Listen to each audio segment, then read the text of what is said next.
The following video and continued growth of this channel are made possible by your support over on patreon.com/616entertainment. Sign up today at any level you choose and help bring these brand new projects to life. Or if you're looking for a brand new t-shirt, maybe stop by prowrestlingtees.com/616entertainment. I got you covered.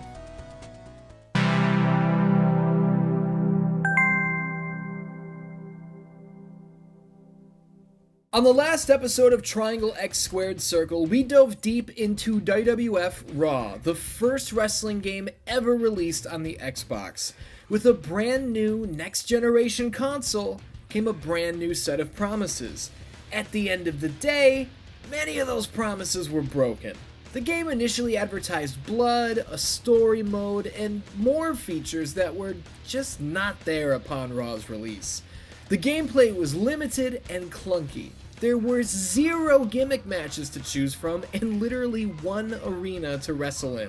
For a first outing on a shiny, new, highly powerful machine, it's fair to say that WWF RAW missed the mark by a wide margin. The game's chief development officer, Masahiro Onoguchi, hit the press quickly, making excuses for why the game fell so short of expectations, promising that the sequel would deliver the goods. What does that do for those who paid $50 for Raw? Absolutely nothing. But another $50 1 year later for WWE RAW 2? That's the move. This is the game Xbox players always wanted, right? I mean, that's what was promised. Tell me where you heard that one before. Oh, what's up, Dan-Dans? My name is Ian. Welcome to another episode of Triangle X Squared Circle, the wrestling game retrospective series. Now, before we dive deep into WWE RAW 2, I want to update you guys on the Patreon support project. On 6/16/2023, I laid out the roadmap for the future of this channel, and I said that the only thing I need to deliver the most highly requested retrospectives in the history of 616 Entertainment was your support. Well, guess what? At the time that I'm recording this on-camera segment, we are just 4 new Patreon supporters away from unlocking an in-depth retrospective on Grand Theft Auto 3 and completing Phase 1 of the Patreon support project as a whole. That would then open up Phase 2 of the Patreon support project, where the retrospectives only get bigger and better. Now, like I said on 6/16/2023, these goals are not spaced far apart. Every 10 new signups unlocks a new video, and I cannot thank you enough for the support that has already come through. If you guys want to see these videos, sign up at any level you choose. These are projects that are not going to be produced without your support, and thus far, you've been absolutely blowing me away. So I can't wait to get to work on these retrospectives and GM Showdown Season 2. Man, Nigel and I are going to have to start having some talent meetings with our rosters, huh? But enough of that. We are here today to talk about WWE RAW 2, so let's get to it. With this episode, we can really get right into the action. I talked all about the game's developer, Anchor Inc., on the last episode. I stacked up the GameCube and PlayStation 2 offerings against their Xbox counterpart, and not much has changed in that department. I mean, now we've crossed over into WrestleMania 19 and SmackDown Here Comes the Pain territory, so if anything, the pressure has gotten even more intense for Raw 2. Let's pause on this title for a second. For years, I've seen people online calling this game WWE RAW 2 Ruthless Aggression. I still see people using this title sometimes. Why? Where did this come from? Go back to the earliest trailer, look at the box art, look at the main menu. Where is the subtitle coming from? Raw 2 Ruthless Aggression? I don't think so. That's a great place to start though, that initial trailer. I remember downloading this trailer with my horrible dial-up connection. It probably took 45 minutes. And I was absolutely taken by what I was seeing. I didn't even own an Xbox. There's no way I could play this game, but I didn't care. 3D through a table? I'm in. Jeff Hardy doing an extremely realistic swanton bomb off the top of a ladder, seeing the ladder actually tip a little bit after he jumped, I was blown away.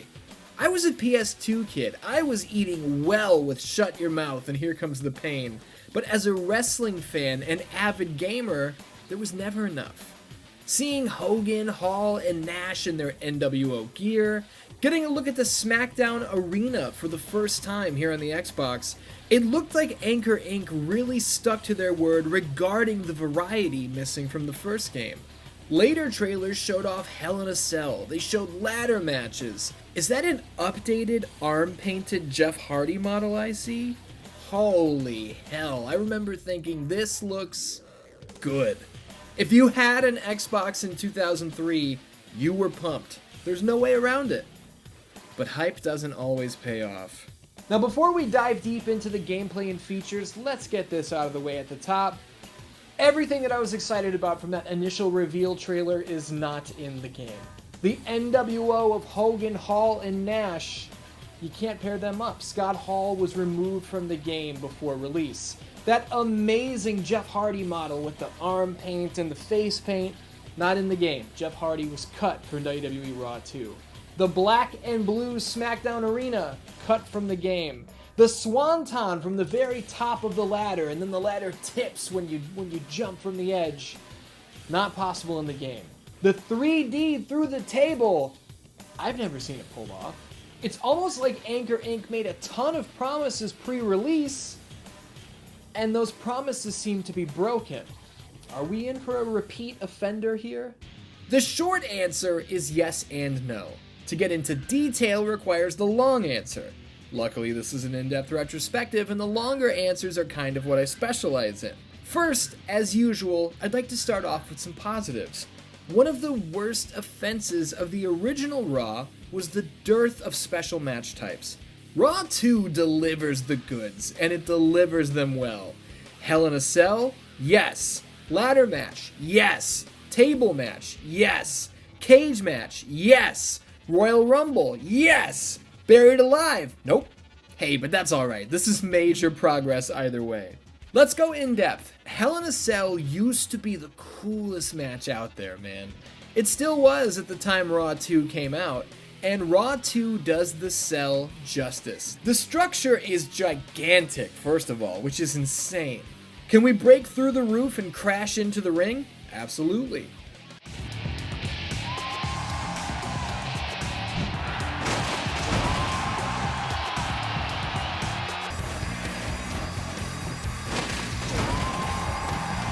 I love that the broken panel hangs down into the ring as well. You don't see this very often for some reason. Can we toss jabronis off the side of the cell and through the announce table? Yes, sir.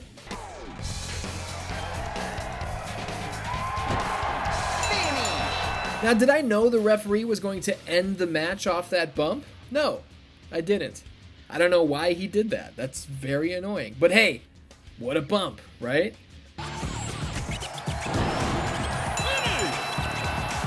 Turning our attention to the cell's little brother, the steel cage, this match, it sucks. There it is, Dan Dans, the wheels fell off already. Here's a full cage match.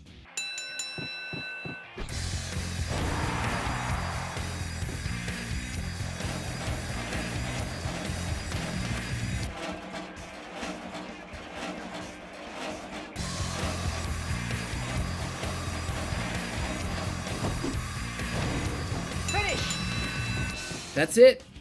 How about a ladder match?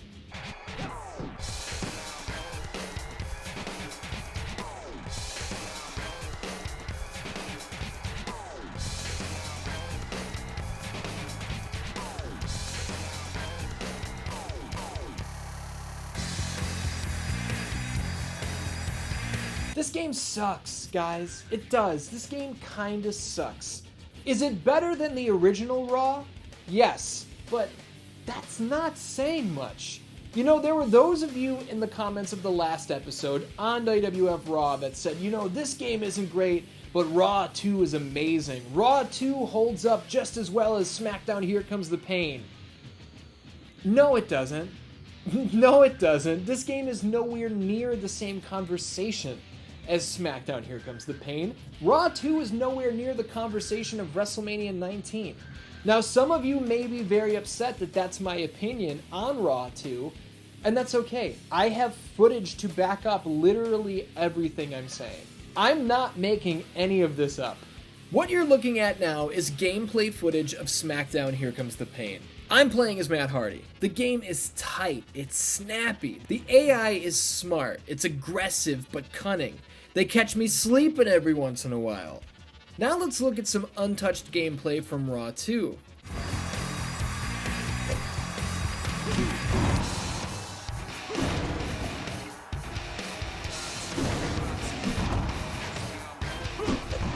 Now that was a simulation. That was two AI going to war against each other.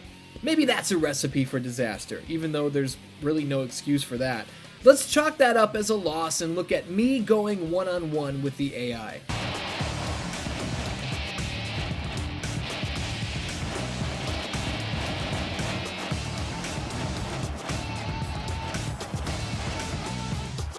Ric Flair won't come near me. I don't know what it is, but he will literally stand still until I walk directly into his line of sight. Only then will he sprint forward. This happened multiple times in this match alone. And speaking of sprinting, nearly every match you play will begin with the AI running directly at you with no plan whatsoever.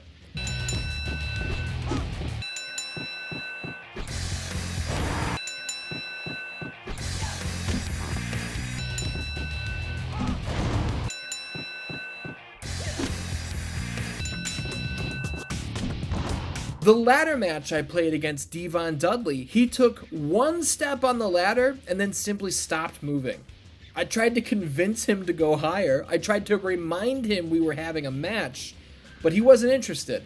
I eventually won this match because the AI couldn't figure out how to stop me and just walked into the ladder in an endless loop while his head attempted to separate itself from his shoulders. This game sucks. I don't want it to suck, and there are some really cool pieces to this puzzle, and I will shine a light on those pieces, but you gotta deal with the elephant in the room before you get there. You know, we're already in the negative portion of this video, so let's just knock these out. It was a major bummer that the original game didn't have a season mode. Well, here in the sequel, we've got a season mode, and it's terrible. I mean, who could forget memorable storylines like... There are no storylines. None. Nothing happens. We get to see the champion show up to the arena in a limo. That's pretty cool the first time. But this happens on literally every episode of every show. It gets old very, very quickly. It also drives me nuts that all the belts have an extra plate on them, but that's a major nitpick, so you can throw that out if you want. This season mode is advertised as 1 year long. That's 12 months of the WWE calendar, but it's not, really. In real life, there are 4 Raws and 4 SmackDowns, then a pay-per-view. Now, most games shorten this to 2 Raws and 2 SmackDowns before a pay-per-view. This game has 1 episode of Raw, 1 episode of SmackDown, and then a pay-per-view. A month's worth of season mode is 3 matches long. So there are no storylines in season mode. Got it. What is there? Well, we can steal from another wrestler's bags? We can set Viva La Bam traps that may or may not work. There are things like this.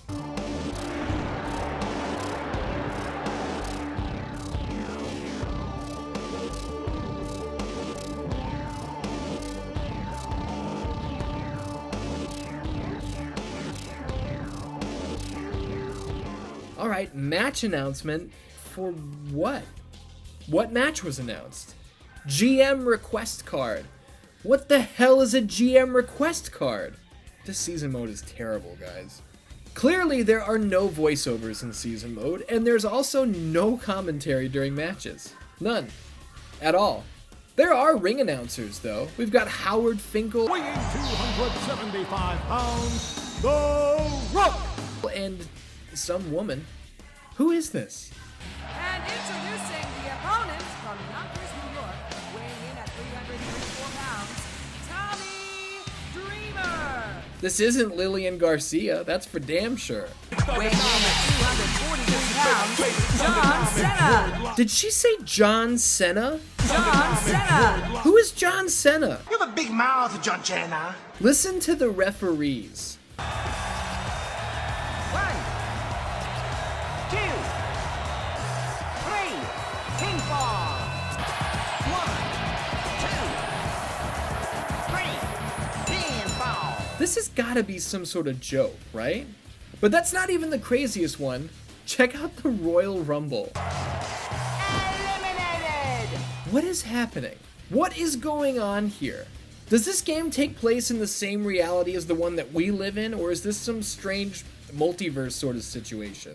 Let's switch gears. I started out putting over the Hell in a Cell match, and things went off the rails pretty quickly, but the Hell in a Cell match is cool. Let's look at some cool features. Let's look at some wacky weirdness. We'll get away from the negative for a few minutes. Many comments came through on the WWF RAW episode asking why I did not dive into the custom soundtracks feature of that game.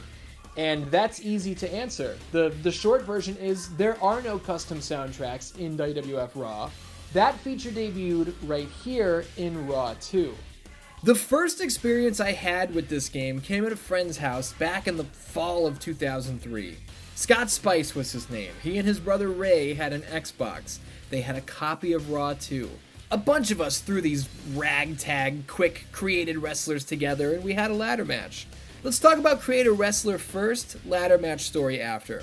RAW 2's CAW mode allows us to edit pre-existing members of the roster, which is big time. Who doesn't love changing colors and creating wild hybrid outfits? Working from the ground up is fun as well. Create an entrance is even better and deeper than it was in the original. And yeah man, custom entrance songs were a game changer. Pop your favorite CD into your Xbox, rip the track you want, and set it for your character's walk. From the prairie state of Illinois, the Big Butt Eater.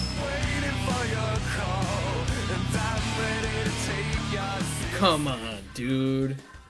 So after we all created our custom hooligans, we threw them into a gigantic ladder match. Now there are two details I want to share here. The first being that this is the only wrestling game ever made to include the 20-foot ladder, the big one, you know? Check it out. The standard ladder looks like a step stool next to the big boy. Side note, it took me hours to find the 20-foot ladder.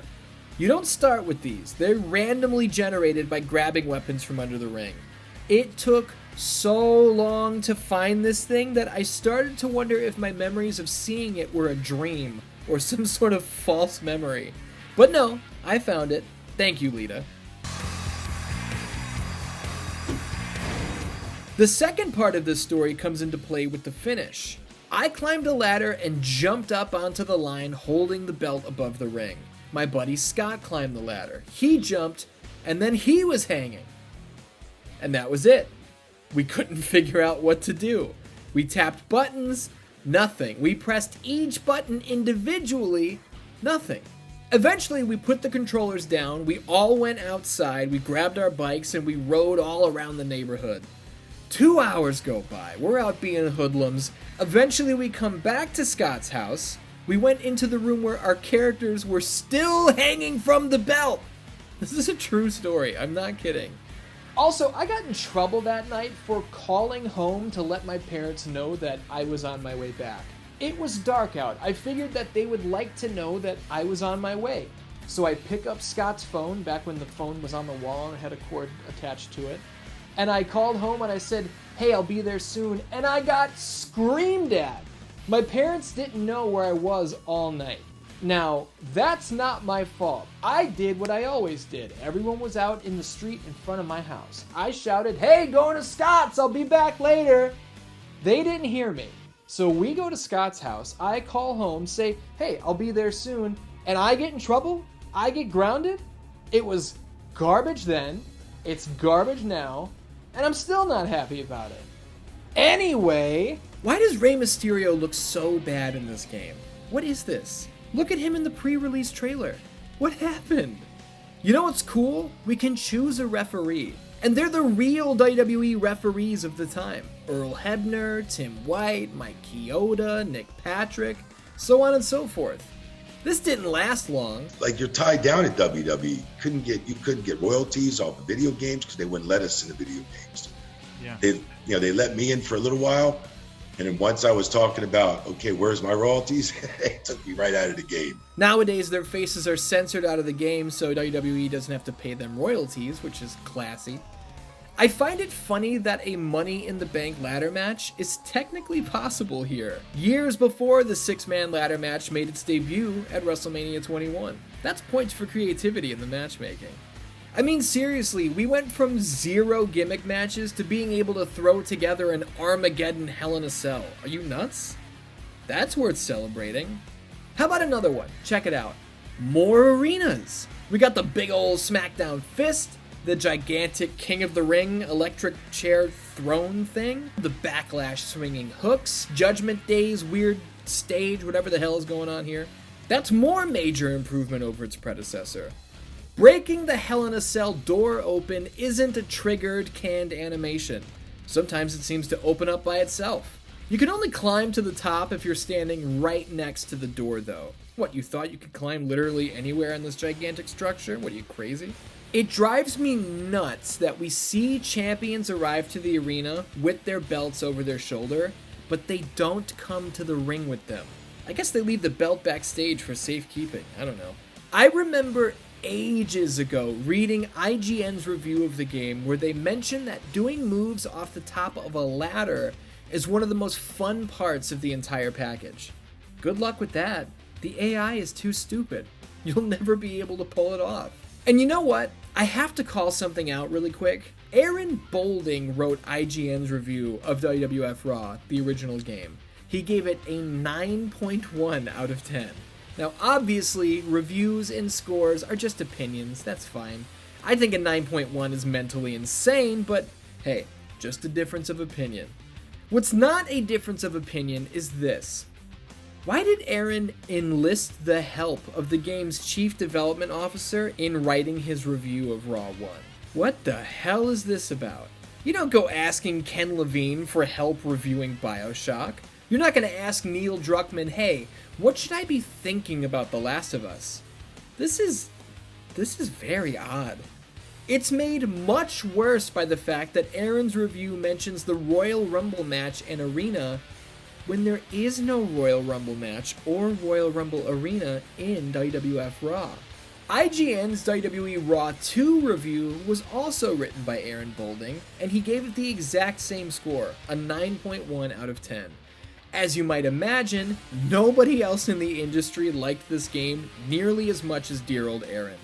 In the sales department, RAW 2 moved around 500,000 copies worldwide, which is about the same amount the original RAW sold.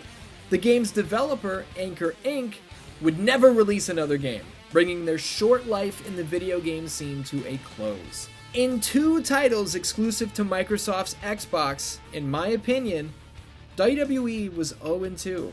I stated last time out that WWF RAW is not the worst wrestling game I've ever played, and that's true, but that's not saying much.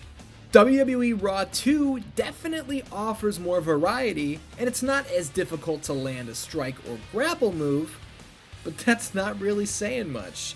With Anchor Inc. out of the picture, a new team would step in. In 2005, Studio Gigante, a development team founded by Mortal Kombat co-creator John Tobias, would release WWE WrestleMania 21.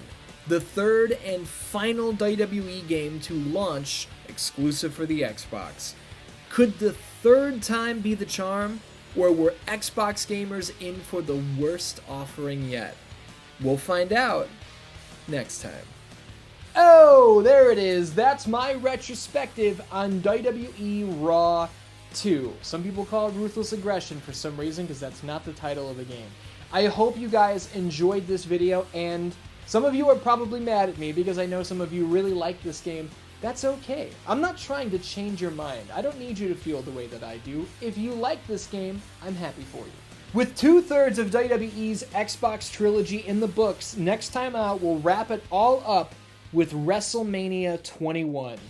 Now, if you liked this video and you want to see more like it, you want to bring the Grand Theft Auto Vice City and San Andreas retrospectives to life, you want to see the history of Tony Hawk's Pro Skater, there's only one way those videos are going to be made, and that's by signing up over on patreon.com/616entertainment at any level you choose. Now, if I was not clear about a couple things, let me lay this out for you. You can sign up at any level.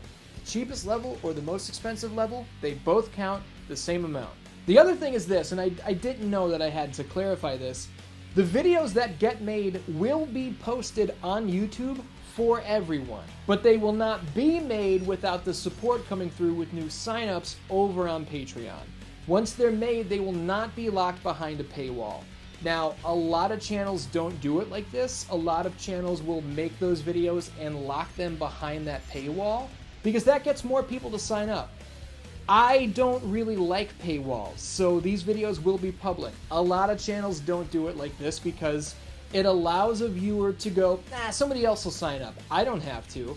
It's really not a good business move to do it this way, but I recognize that not everybody has the funds to sign up. Times are tough for everybody right now. I get that. So the people who do support will bring these videos to life, and then everybody can enjoy them. I think that's pretty fair. And if you're supporting me over on Patreon, or if this video is the one that sold you and you're going to sign up now, thank you very much. I am having a blast with Triangle X Squared Circle Season 3, and I hope you guys are as well. I love ya, and I will see you next time.